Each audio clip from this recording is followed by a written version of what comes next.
सर्वेभ्यो नमो नमः। प्रिय विद्यार्थियों, संस्कृत ई शिक्षण की कक्षा में हम आज छठे पाठ का अध्ययन करेंगे। तो आइए आरंभ करते हैं।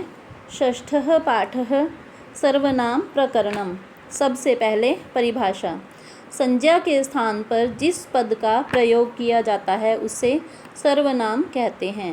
संस्कृत में संज्ञा के स्थान पर प्रयोग होने वाले कुछ सर्वनाम शब्द इस प्रकार हैं: तत्, वह, त्वं, तुम, अहम, मैं आदि।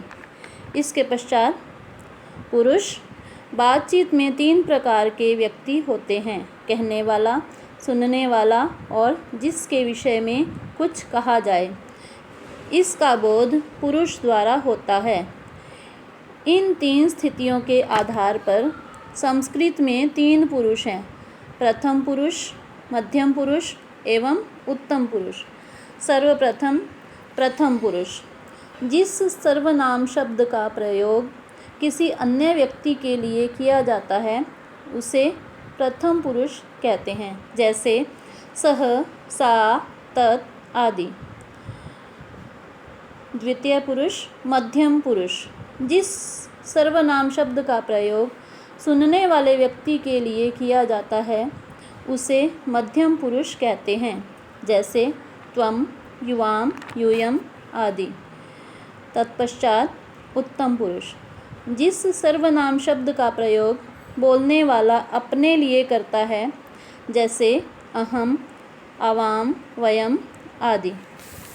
इस प्रकार 3 पुरुष होते हैं। तत्पश्चात तीनों पुरुषों के सर्वनाम तीनों लिंगों में दिए गए हैं। इन्हें आपको अर्थ सहित याद करना है। तो चलिए एक बार इनका उच्चारण करते हैं। पुल्लिंग में सह, वह। लड़का, लड़की या वस्तु शब्द यहाँ केवल लिंग को प्रदर्शित करने के लिए ही हैं, जैसे एक वचन रूप सह, वह, द्विवचन में तौ, वे दो, बहुवचन ते, वे सब। अब स्त्रीलिंग। सा, वह, एक वचन रूप, द्विवचन ते, वे दो, बहुवचन ताहा, वे सब। तत्पश्चात नपुंसकलिंग। तत्, वह, ते, वे दो, तानि, वे सब।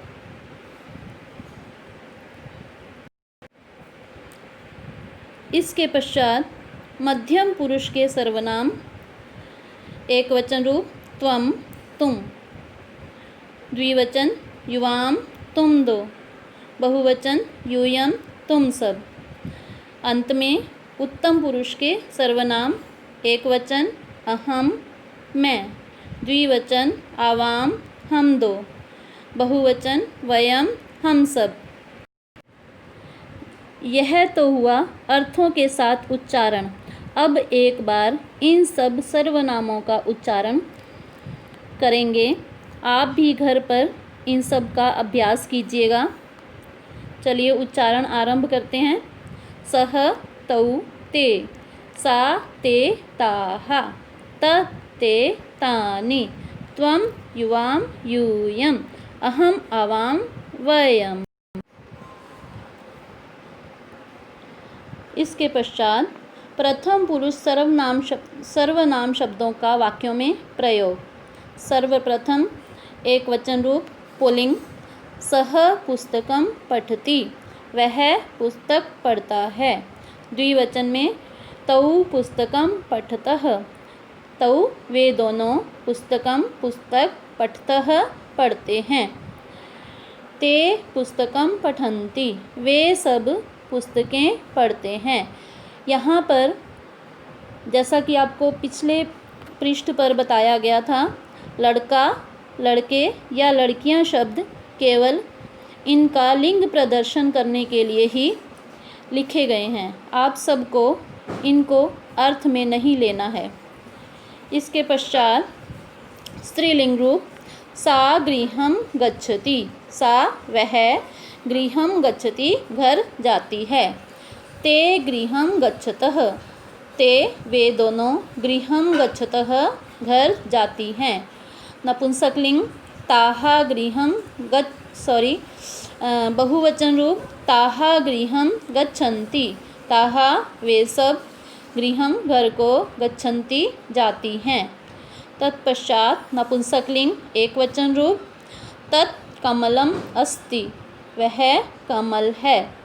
ते कमले स्तः यह इसका द्विवचन रूप है जिसका अर्थ होगा ते वे दोनों कमल हैं।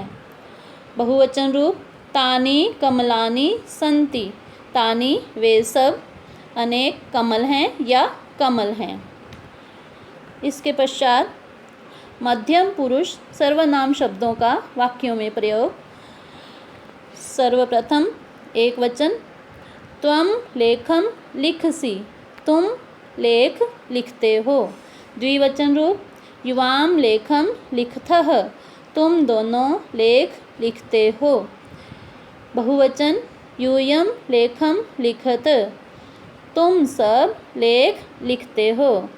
और अंत में उत्तम पुरुष सर्वनाम शब्दों का वाक्यों में प्रयोग। एक वचन रूप अहम ईश्वरं नमामि। अहम मैं ईश्वरम ईश्वर को नमामि नमस्कार या प्रणाम करता हूँ। द्विवचन रूप आवाम ईश्वरं नमावः। हम दोनों ईश्वर को नमस्कार करते हैं। बहुवचन वयम ईश्वरं नमामः। हम सब ईश्वर को नमस्कार करते हैं। तो यह था आपका छठा पाठ सर्वनाम प्रकरणम। इसके पश्चात इस पाठ का अभ्यास कार्य चलिए इसे भी कर लेते हैं।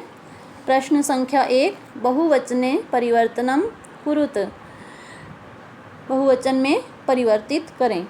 सह ते सा ताः तत् तानि त्वं यूयम् अहम वयम्। प्रश्न संख्या 2 उचित सर्वनाम पदेन रिक्त स्थानं पूरयत। उचित सर्वनाम पद से रिक्त स्थान की पूर्ति करें। तो चलिए सह तौ ते सा ते ताः तत् ते तानि त्वं युवां यूयम् अहम आवाम वयम्।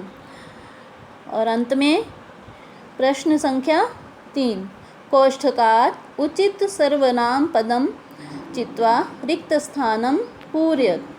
उचित सर्वनाम पद को चुनकर रिक्त स्थानों की पूर्ति करें।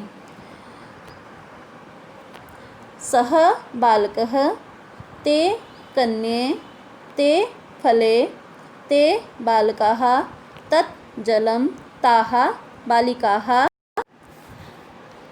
तो प्यारे बच्चों यह था आपका छठा पाठ सर्वनाम प्रकरणम। आप सबको इस पाठ को ध्यानपूर्वक सुनना है और अभ्यास कार्य को अपनी इसी पुस्तक में ही पूर्ण करना है। धन्यवाद। आपका दिन शुभ हो।